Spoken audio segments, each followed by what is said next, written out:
Hello. In this video, we're going to solve the following exponential equation exactly. We have 5 halves to the x power equals 4 over 25. Okay, so here's the thing. We are going to need to find a common base between 5 halves and 4 over 25. To do that, we need to realize, first of all, that 5 and 25, 5 to what power gives you 25? Well, that's 2, and 2 to what power gives you 4? That's 2 as well. So what I can do is I can actually rewrite this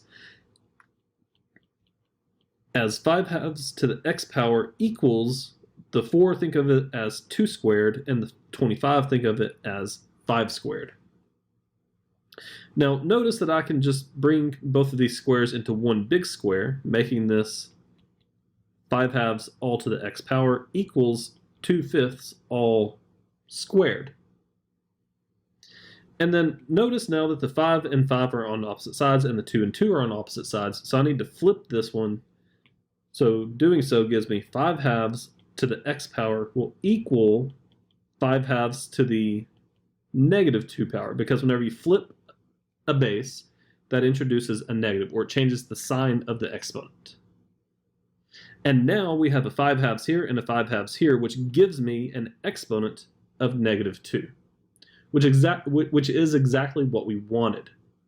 So we can just say the exponents must be equal to each other and solve.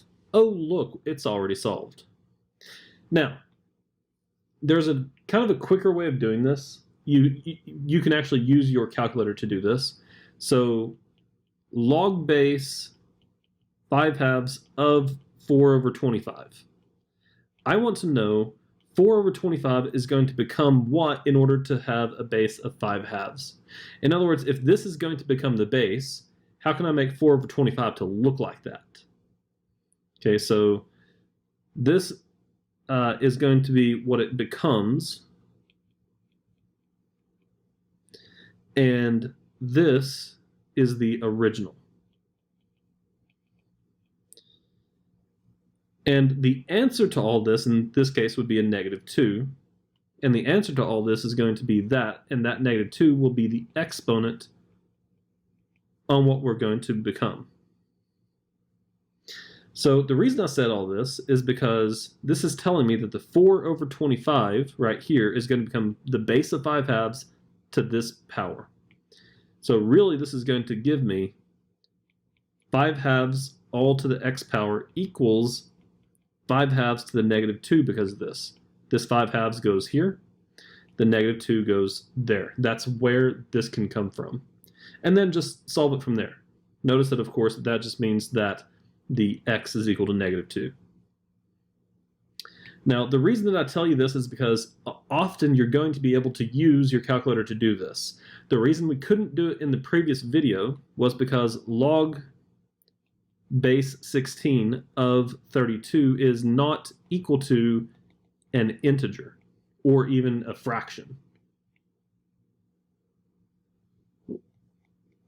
Preferably, the term would be a rational.